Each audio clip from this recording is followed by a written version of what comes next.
to navigate your way through life, you always meet up on roadblocks, you know. Yeah. So as I said before, my music is describing a life. Yeah. And then in a live show, I try to connect with the people, so all spirits are resonating with each other, you know. Yeah. So we can feel good about what we're doing, which is positive.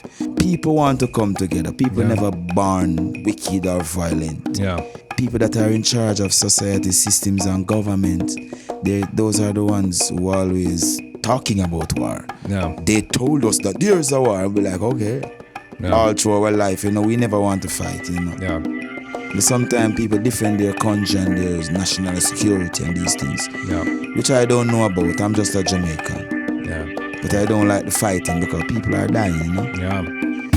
Nothing you do matters unless what you do matters. I'm Amadon DellErba, and this is Get Real or Die Trying.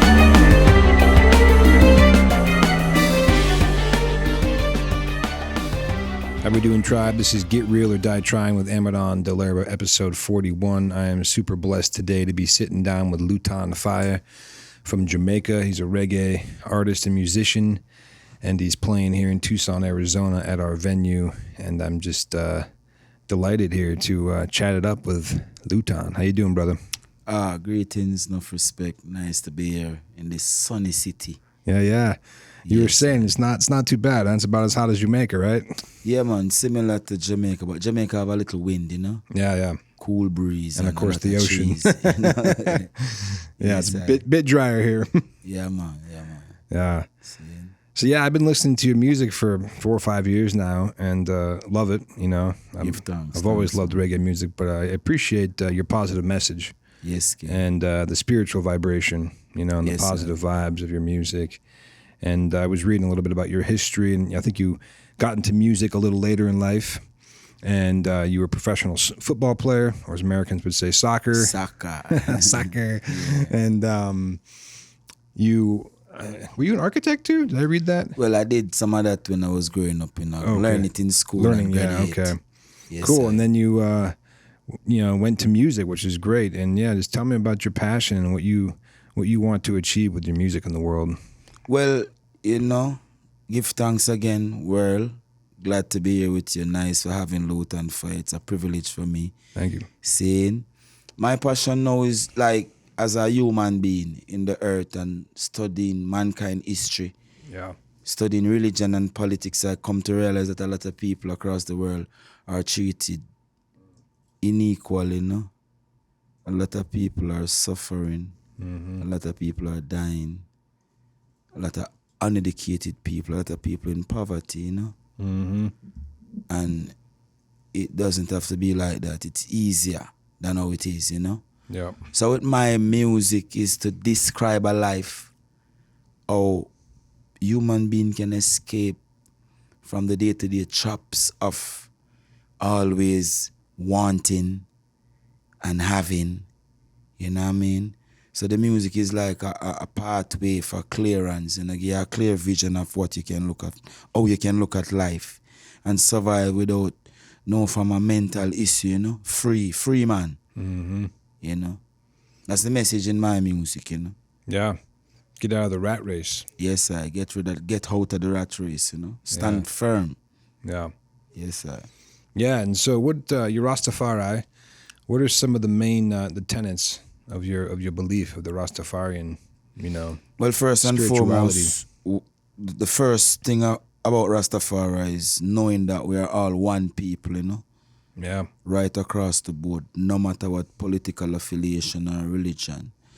And that is the coming together of humanity, the balancing of all different ideologies and religion, and how people see things, you know? Yeah. I like that. My father, he's been a spiritual teacher and leader for 50 years. See. And he's written many books, and he's founded nonprofit organizations in the community. One of his quotes is, "One God, one planetary family." Yes, sir. Like you said about the Rastafari, we're all one. You know? One people, you know. And the Native Americans here in America, they say, "Matakio Yasin," we are all related. Yes, sir, we're related. Maybe not by skin color, No. but by spirit and how we're connected to the earth. Yeah. We are just one people, Yeah. Seeing? And with Rastafari, we are Pan-Africanists.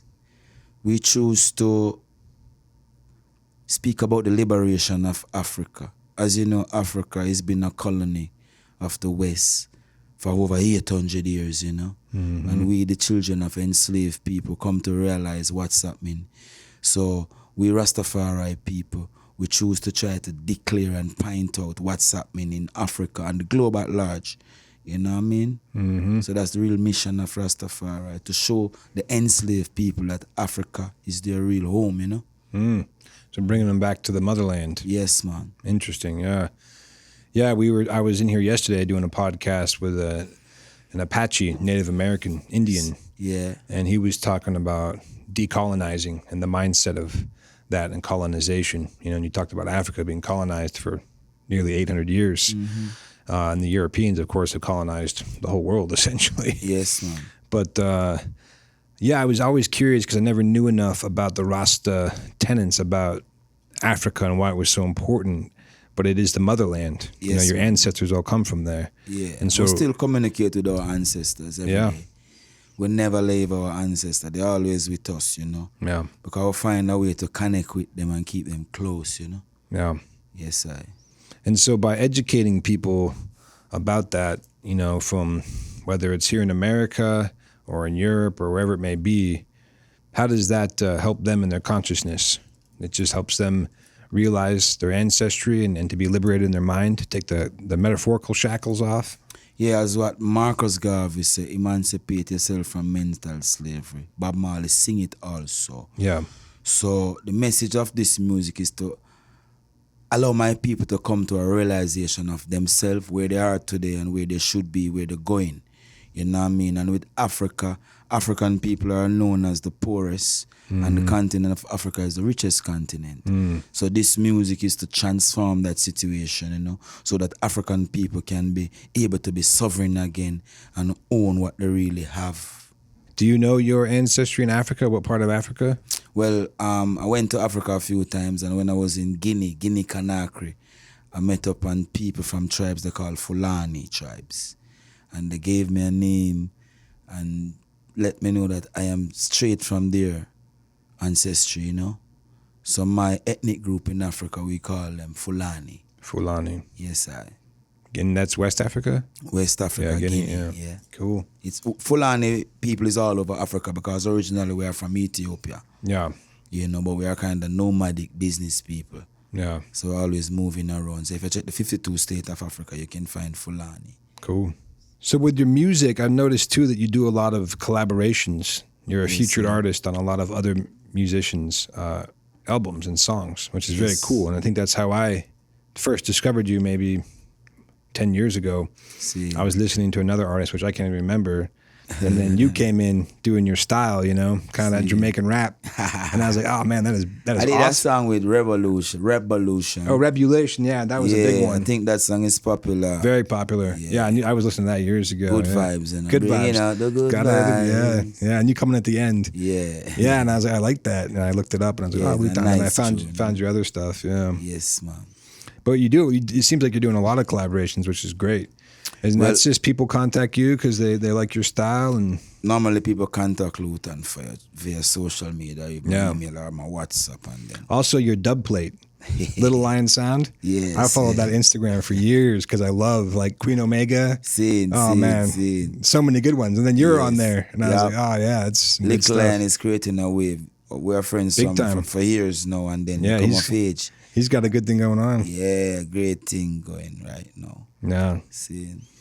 Cool. And so when you play your music, when you're at a concert, you do your songs, and then you want, everybody leaves that concert.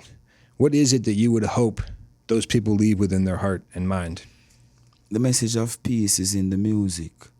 And peaceful people normally come to a reggae show. Yeah.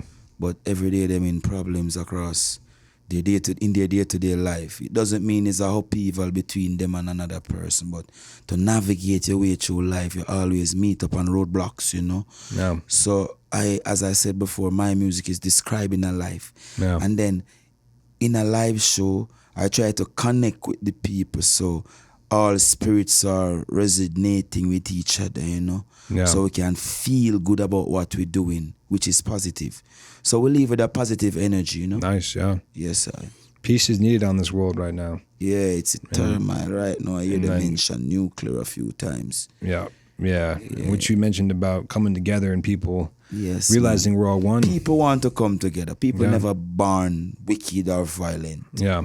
You know, when you check the world and the wars of the world, you realize that people that are in charge of society, systems, and government, those are the ones who are always talking about war. Yeah. They told us that there's a war, and we're like, okay. Yeah. All through our life, you know, we never want to fight, you know. Yeah. But sometimes people defend their country and their national security and these things, Yeah. which I don't know about. I'm just a Jamaican. Yeah. But I don't like the fighting because people are dying, you know. Yeah. You know, I've been a fan of Bob Marley, of course, for years, legend. But his music, you know, is a message of peace. And then that new movie that just came out, I liked how they focused on his message, not so much his music and his life. Yeah. I mean, that was part of it. But but the message was so It's important. important. He's all about the peace, you know, and bringing people together. And it portrayed him as the activist that he was. He was an activist. He put his ass on the line, you know. Very much so. Speak the truth, you know, and bring people together. So Bob Marley is like more than just a national hero, and he's the most famous man in the world. You know that, right? Yeah. He's more famous than Jesus. You know that, right? Yeah. And that is the connection, live connection with people. When they left with a positive energy. Yeah. So that is how Bob Marley thing work, you know? Yeah. Speaking of Jesus, what is Rasta and the Bible? Where does that come into? Because I know that, you know, Bob Marley's quoted scripture quite a bit. Yeah, well, originally Rasta come from the Judeo-Christian background, you know, because, you know, the enslaved people was the people who have to run to the church to find a little solace and a little space to breathe, you know. And through the studying of the Bible and mankind history, we come to a proven conclusion that Haile Selassie is the liberator of this humanity. And this is how the connection with the Judeo-Christianity and the Rastafari movement did come about, you know, through the studying of the Bible, geography, and history. We come to realize that Haile Selassie was spoken about in the Bible, and his manifestation would have to be observed. So I and I as Rastafari observe Haile Selassie. Yeah. Yes, I. Okay. Yeah, I knew about that. He's from Ethiopia. Yeah, man. Because if you check the world, you know. Yeah, so now, say if he was Jesus, now he's gone, do you think Jesus is coming back again? No, there's no gone for Christ, you know. He's in our hearts. Yeah. It's like there's that. No gone but do you for think he's Christ. going to come back in flesh and blood or in divine form? Rastafari never speak of that kind of prophecy. Yeah.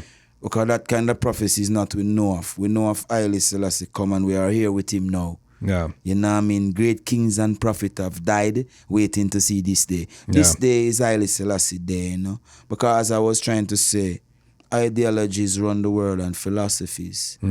Nations, millions, 8 billion people live by what people think.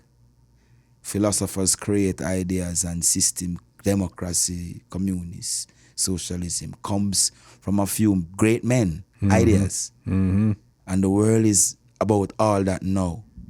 So what Rastafari say, we want to establish the idea of Haile Selassie.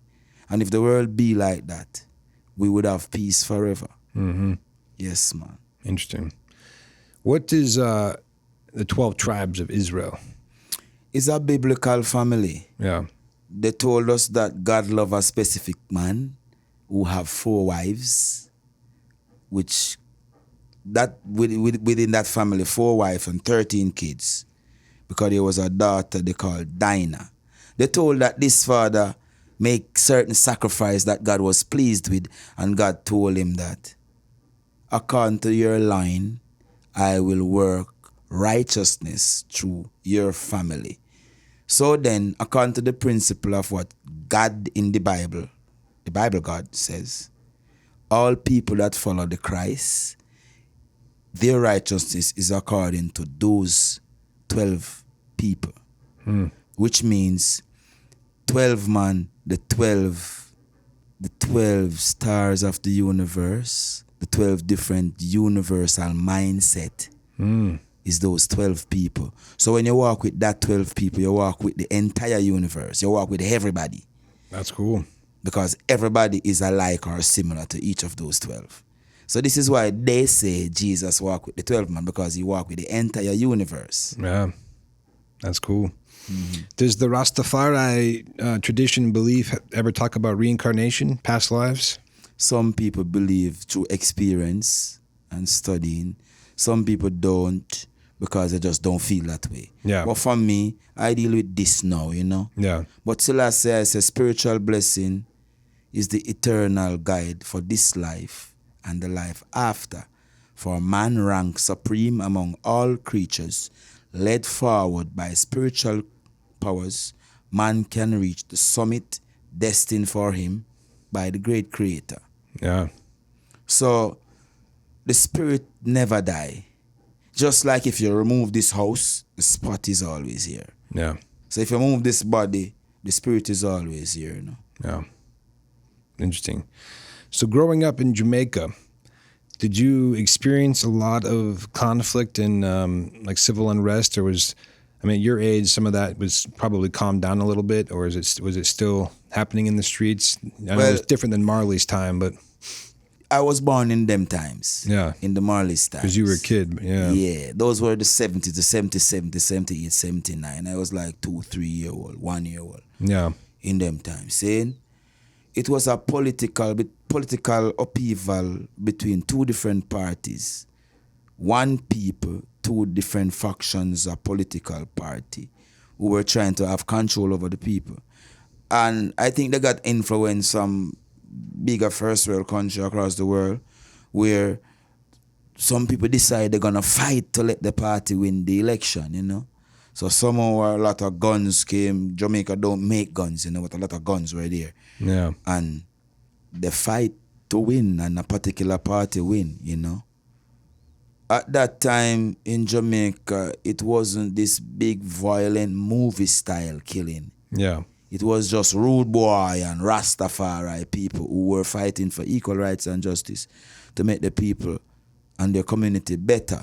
It wasn't a gangster kill people kind of thing, you know. But as time go by and the movies in the 90s and this trend and the slang and the style, yeah, and the hype, everything spill over into people against people.